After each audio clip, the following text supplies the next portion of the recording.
I am currently completing my doctoral studies with Antioch, yes, and she is a 2020 graduate here of Antioch University in the PhD program, and so I am excited. That's right, raise it up.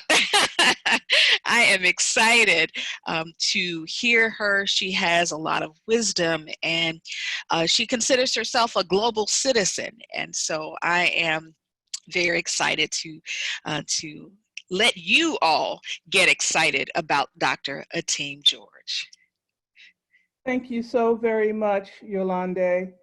And I'd like to thank the presenters who've gone before me, just as I'd like to acknowledge and recognize our ancestors who've gone before us. Ashe.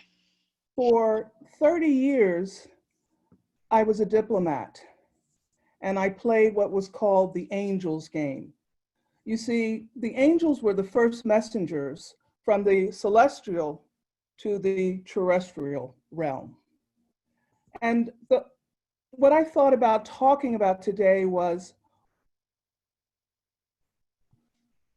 what is your story? What is your vision? And then I want to look at some pragmatic ways to deal with COVID. And I want to look at some mystical ways of confronting the pandemic. It comes from the work of a cultural anthropologist by the name of Angeles Arian. She talks about walking the practical road with mystical feet. Walking the practical road with mystical feet. So I'm going to share my screen, and I'm going to bring up some symbols that I think it's important for me to talk about. When I talk about the mystical, I'm talking about the symbolic. And the very first symbol you see there is delta. And delta is the symbol for change. And as we approach life during and prepare for life after the global pandemic, we're really talking about leading change. And the literature in the leadership literature on change says that change is messy. And change that takes place both internally and externally has been called chaotic change. And so we're in the midst of that change right now. But there are some other resources that we need to take a look at. I talk about my scholarship being rooted in epistemological diversity. And by that, I mean that there are many ways of knowing. So this second symbol that you see here is the symbol for Ubuntu, which is an ancient South African approach, philosophical system. And it essentially says, we are because I am, and I am because we are. It's back to what Wendy talked about, that interconnectedness of us all. It's a resource that the South Africans used as they struggled for their independence, to rid themselves of the toxic leadership of apartheid that would divide us. The next symbol that you see comes from West Africa. It's a symbol for Sankofa. Let me see if I can show that to you.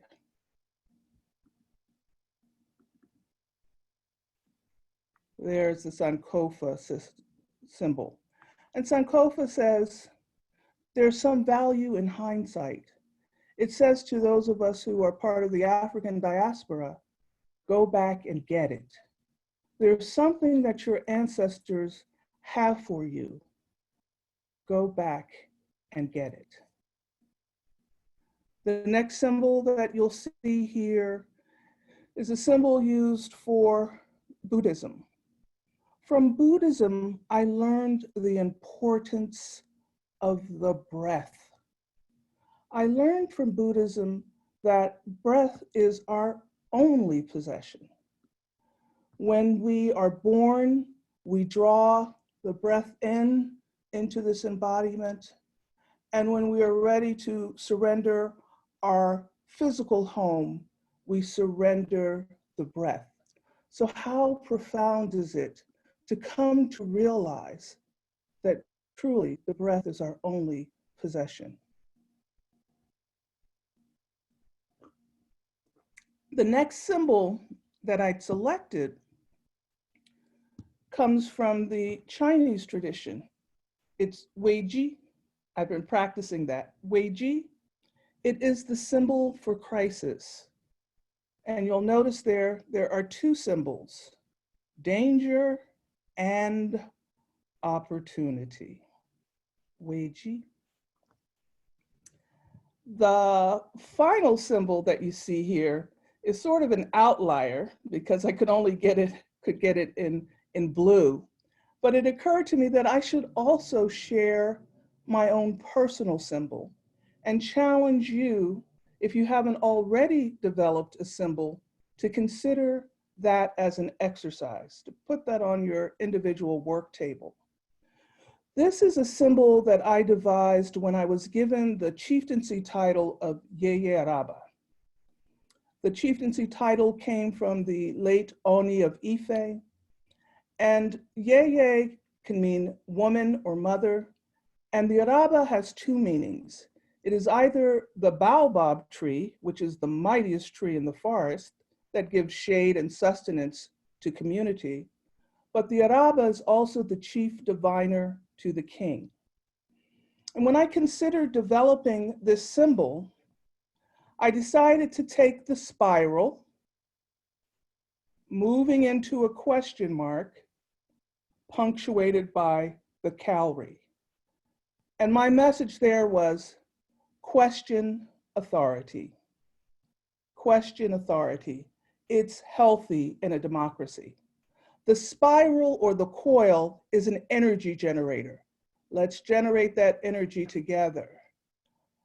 One of my teachers by the name of Ed Rabel, a Canadian mystic that I took metaphysics with, said to me, Ateem, you should always have an inventory of unanswered questions.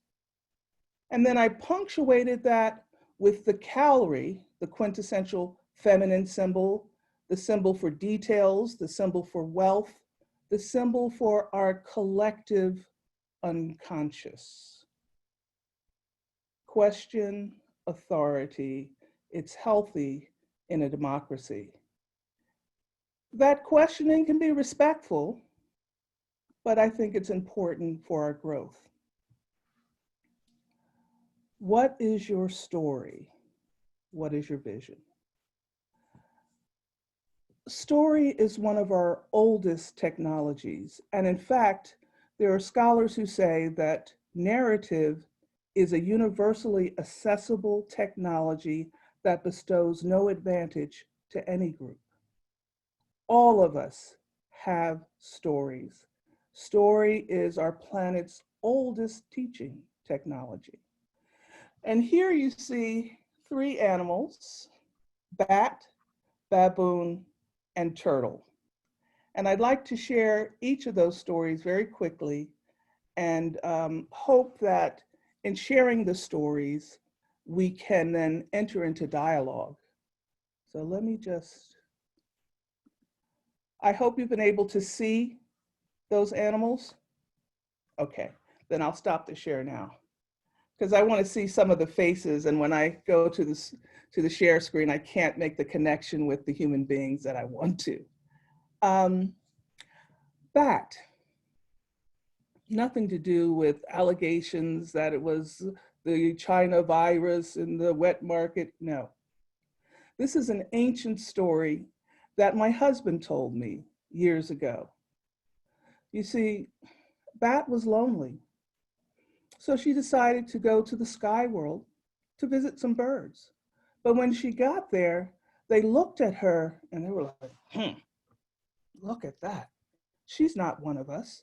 They shunned her. And so she left. She went down to the earth plane, thinking surely the mammals will accept me. And when she landed and tried to make contact with the mammals, they looked at her and said, those wings, she's not one of us. And they too shunned her. But Bat did something we all must do. She looked within. And she came to recognize her own unique beauty, strength, and power. Indeed, she came to realize that she was nature's first hybrid. And so there is much to be learned from Bat. Have you ever felt out of place or misunderstood? That people don't recognize who you are? You may have some things in common with Bat. Baboon is another one of those stories I got from my beloved husband. You see, all the animals were having a party and they were having a good time. I mean, I can almost hear the music, right? And then Lion said, the ugly one's gonna wash the dishes. Well, immediately Baboon jumped up and said, I ain't busting nobody's suds. Let me translate that for you. Busting suds is the way we say washing dishes. And then in unison, all of the animals said, look at Baboon, eh? Who called your name? Lion didn't say Baboon is gonna wash the dishes. Lion said, the ugly one is gonna wash the dishes. So my question is, how did Baboon perceive himself? Why is it that he thought he was the ugly one? And where is it in our own life experience where we don't recognize our own beauty and worth? And I'll round up this tale, or this series of stories, with Turtle. Again, I'm going to give my life partner credit for the turtle story. It actually comes from his mother's tradition. You see, years and years and years ago, her village came under the attack by a fierce enemy. And they only had time to just grab their children and go. And they fled into the forest. And while in the forest, they encountered Turtle. And Turtle instructed the ancestors to enter a cave. Well, the adversary was in hot pursuit. And when they came to the mouth of the cave, they could see the footprints leading into the cave. So they're thinking, we got them now.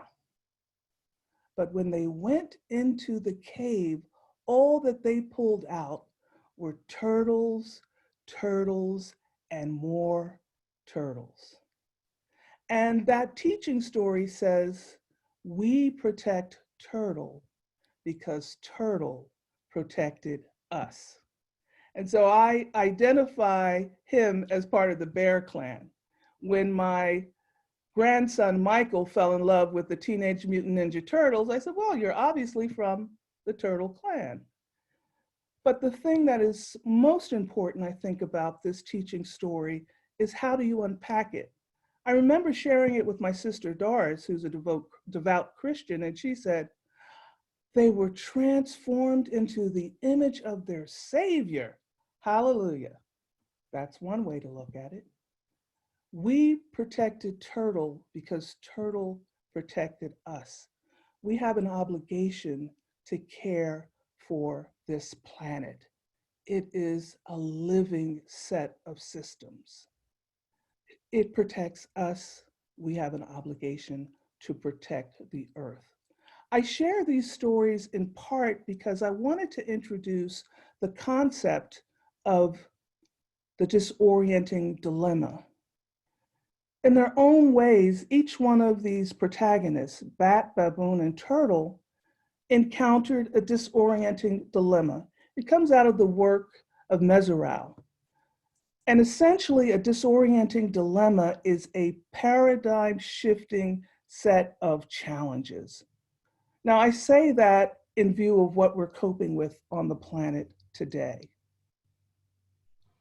COVID-19 is exposing the fault lines in a system that appears to be no longer sustainable. And as Rashad had said earlier, this gives us an opportunity to reflect. It gives us an opportunity to rebuild.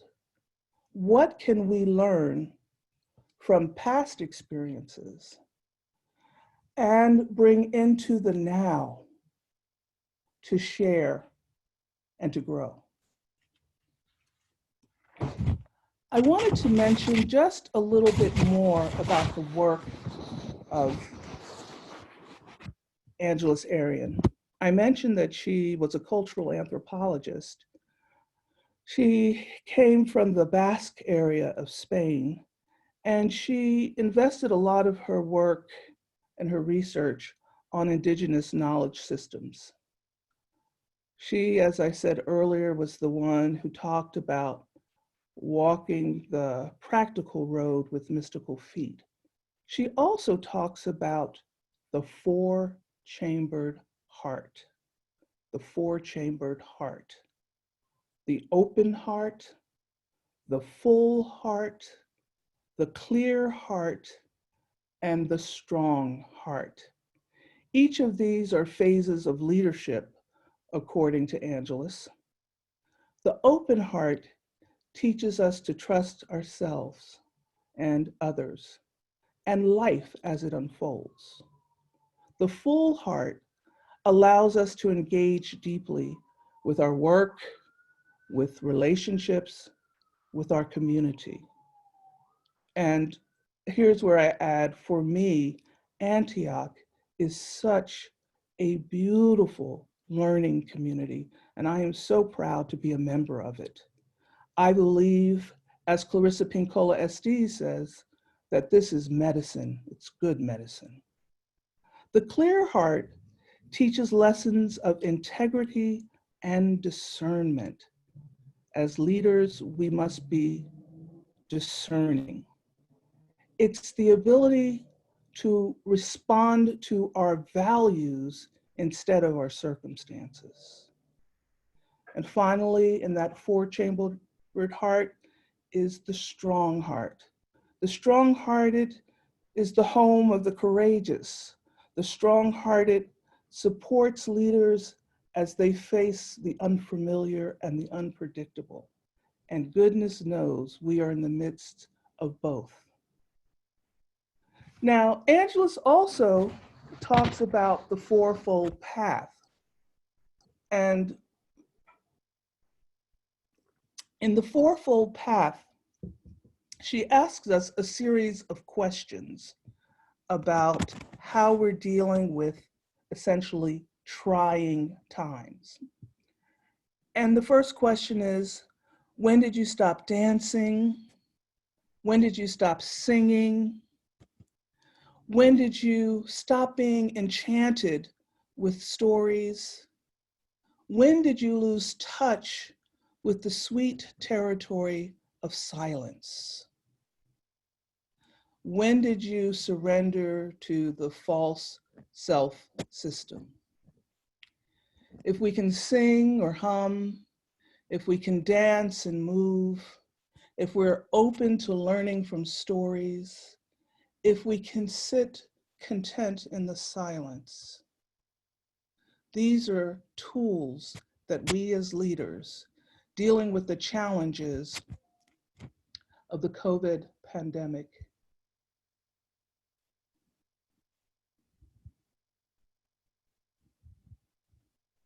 One more. These are the tools that we can use. Knowing that we're living during times where the disorienting dilemma, which is only the first step in a process, asks us to shift our paradigm, to open our hearts, to be full-hearted, clear-hearted, strong, to embrace story, dance, and the silence. I think I'll close my remarks with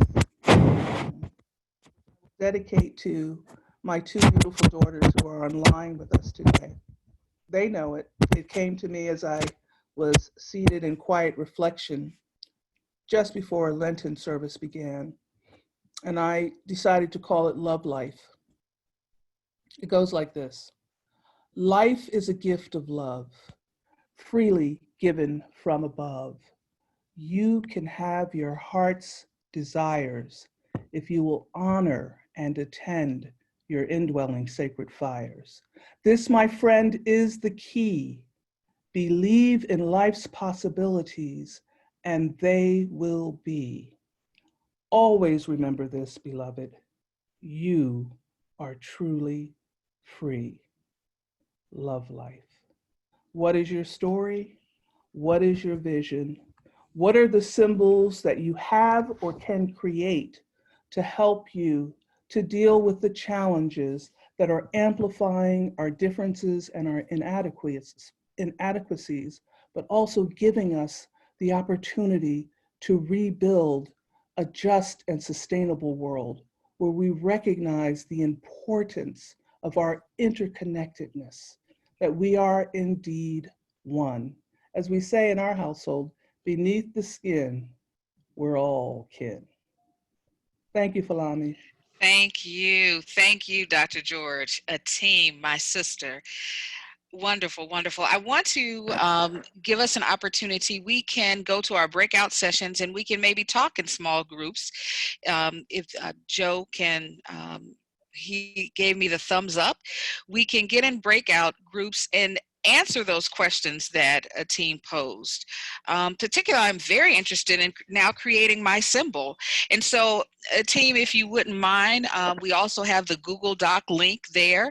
So we'll go into these breakout rooms for about, let's say 10 minutes, Joe, I have and them set up for 15. 15, but I can 15, make it. great. We How can go about with 12? 15. You want 10? Hey, we're flexible. We're flexible. This is Okay. great. So Okay. Are we ready? we are ready to break out. Okay, here we go.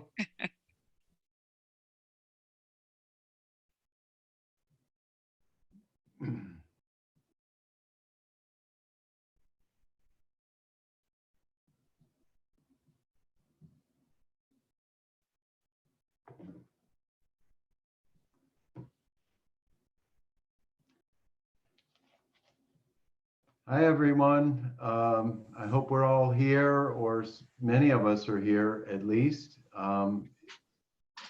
So I have already said enough. I loved your comments, Nikki. Do you want to get us started? Sure, and I came in. Hi everyone. I came in late because I had some other activities. So I'm so sorry I missed the first few speakers.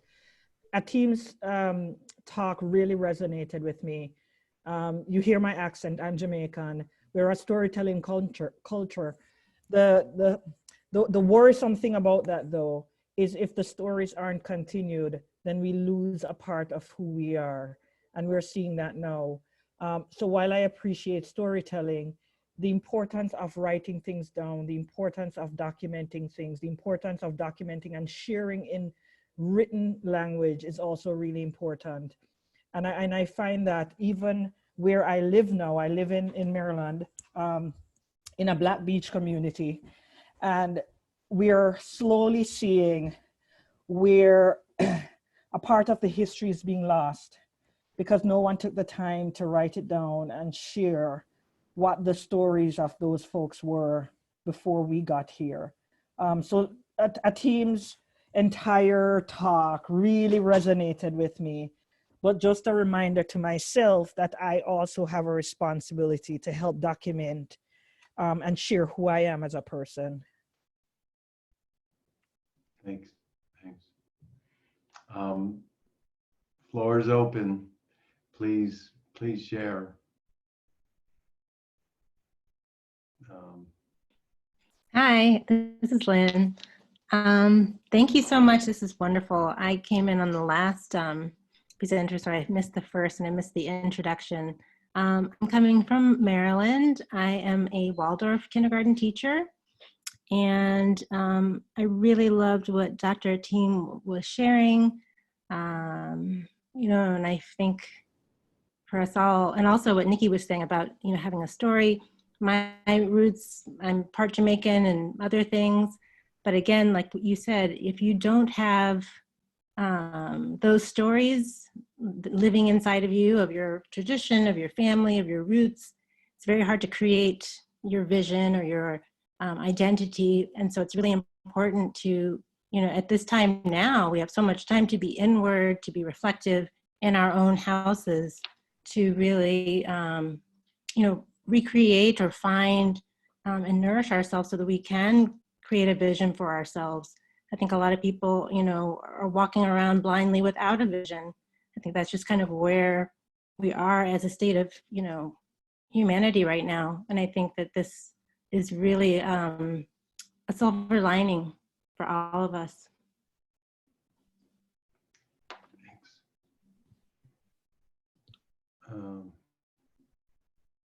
Thanks. I have to say, I for several years worked at a college and we started doing service learning projects in Hanover Township and Jamaica. So it was some kind of theme here, but one of the, we had a theme every year, and one year it was sharing stories.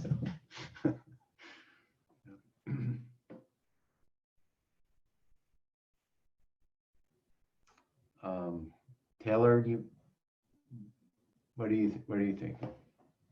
Well, I was at one of my former students' violin recitals, so I didn't get to see the talk. So I just came back. I will rewatch it, but if someone wants, I'm getting the impression we're talking about stories and telling stories, but I don't know. Yeah, pretty much the power of stories. Mm-hmm.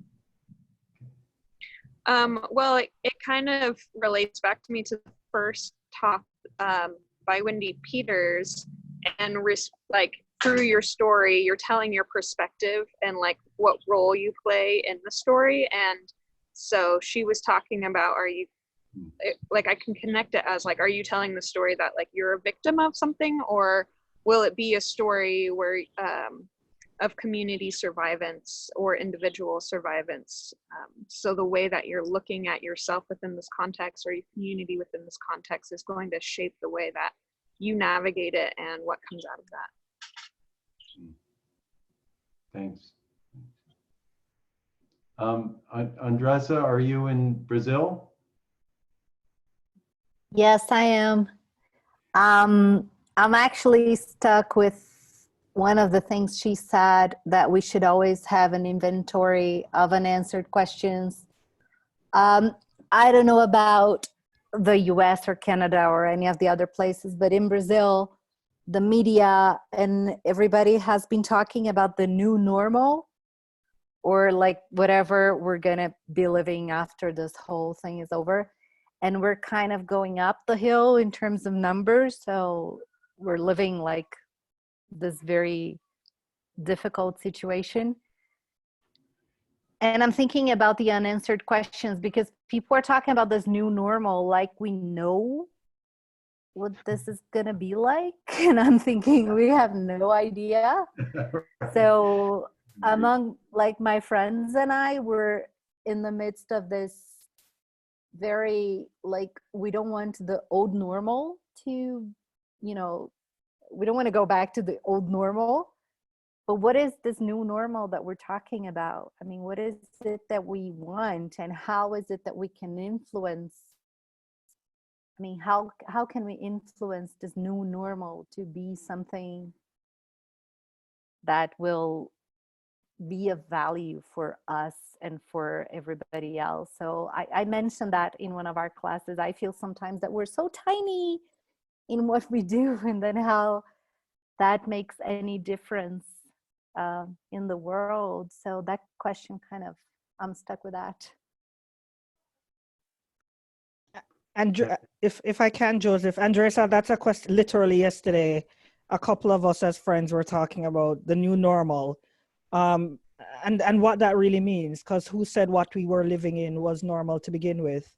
And my worry is whose definition of the new normal is to come, and how will it affect more people? I'm Jamaican, I'm female, I'm Black.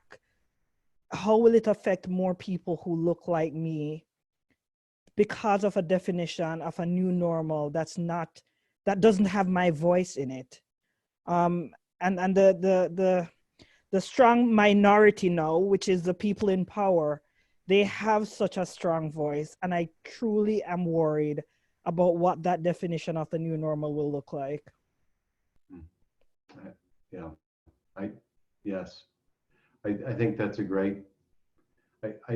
I'm not going to say much more, but that's hopefully what I'm getting as a theme throughout all of this is, what can we take control of? What can we influence how do we tell our story?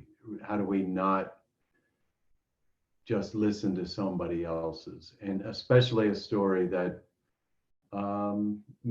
doesn't work. The sustainability issue is very big in my heart today. That this economy that there's a crack in the middle of it, and it's been exposed for what it is. And the question is, are we going to take the reins and make something of it? Julie, what do you think?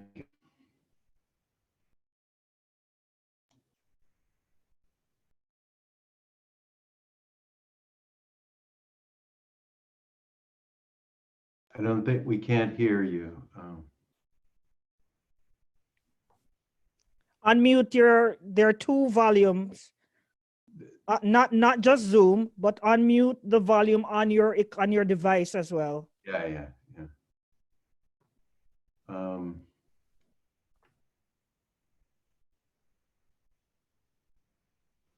We'll come back to you, Julie. What about Josette? Are you there, Josette? Maya?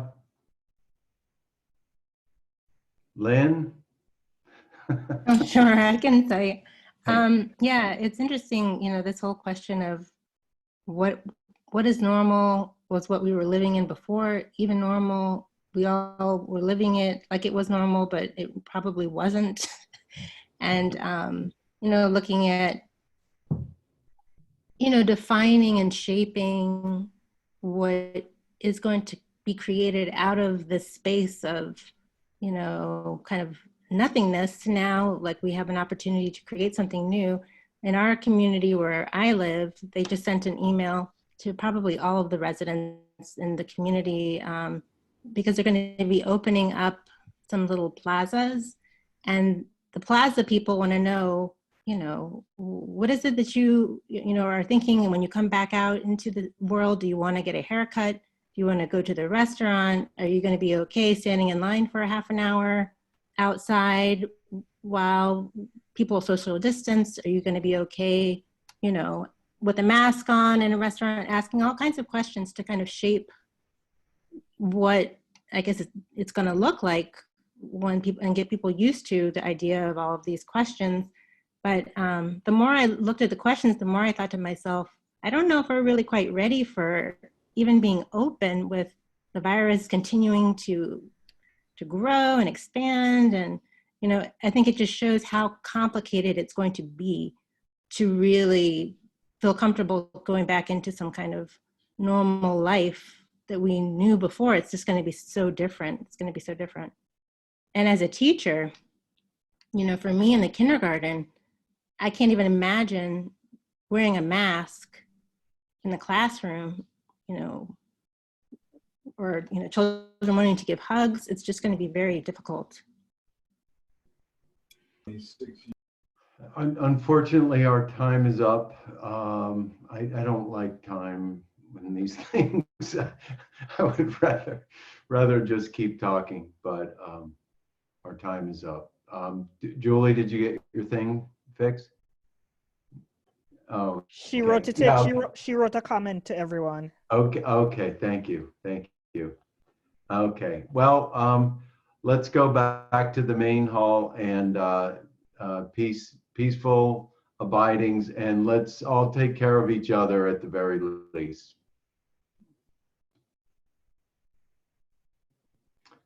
I guess we've got 30 seconds. So Did Michelle, Scott, in the celebration. Sorry, Third- I couldn't get my And voice then the end of the to celebration unmute, is- so I wrote or in in the the chat celebration room is a my thank you. contribution to the And that's all conversation. really, really In important. terms of, Okay. you know, And when we're communicating, there's always multiple So- stories being told and managed by each person. So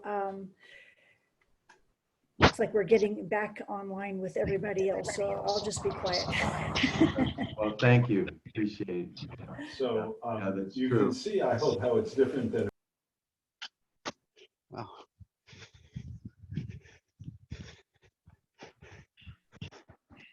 Well, team, I don't know that we have time to go around and get feedback from everybody, but do you want to make an observation or field a question, or how would you like to proceed for the next few minutes? We've got a few minutes about it. I am open to listening to observations or taking one or two questions. Okay. The field is open, folks. Hiya team, Nikki here. How are you, my sister? I was intrigued by your comment about the false self system, and would love for you to just talk a bit more about that. You know, that is straight from the work of Angela Daring. Just reminding everyone to mute your systems.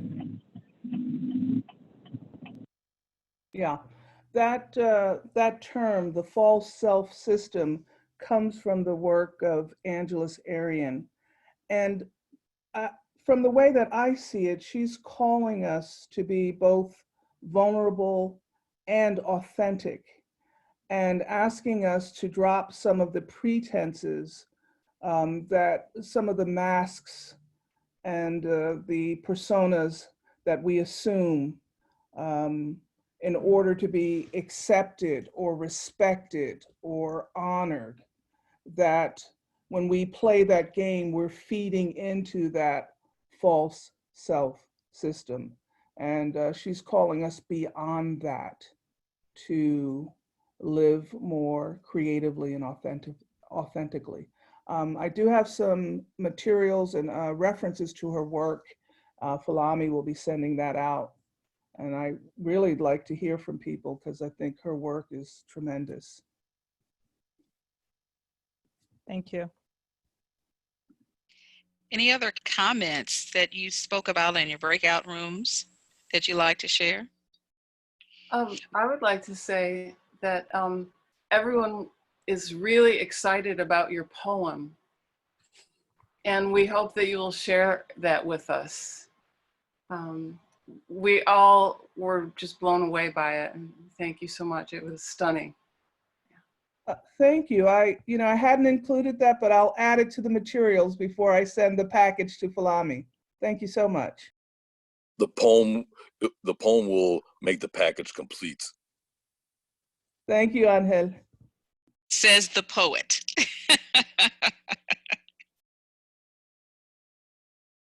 I'd like to ask a question. Yes. This is Michelle Ford. Dr. George, thank you so much for your speech.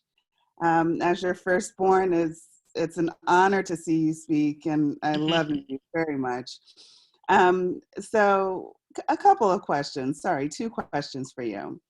Number one, you said, what is your story? What is your vision? It is one of our oldest technologies, talking about storytelling.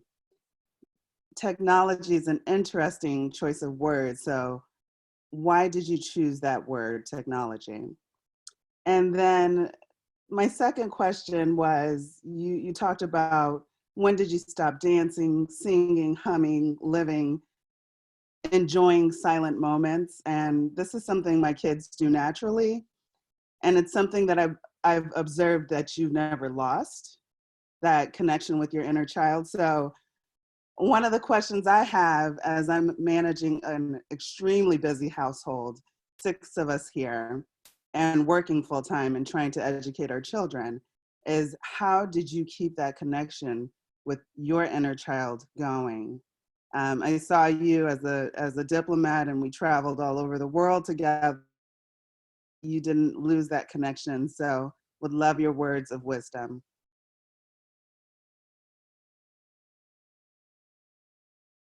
Thank you, daughter. So good to see you.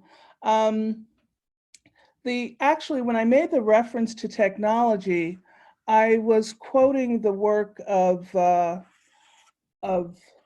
Hooker and Chizowski. Narrative is a universally accessible technology that bestows no advantage to any group. We all have access to this. And when I look at the dictionary definition of technology, it's the application of scientific knowledge for practical purposes. Well, I would also say ancient wisdom for practical purposes. And so that's what in part informed my decision to call story our planet's oldest teaching technology. And it is, because we've used story to convey important values and principles and lessons for our children. And then you asked me about staying in touch with my inner child. Here's where I acknowledge the ancestors, and I believe everyone should have at least one Aunt Carol in their life. I used to be a very, very serious, quiet child, but my Aunt Carol wasn't having it. And she was the type of woman who could just draw you into whatever was happening and get you engaged in life. And she was the one who essentially taught me through the way that she lived, the value of honoring that inner child and giving her space and giving her a place to play and to experiment.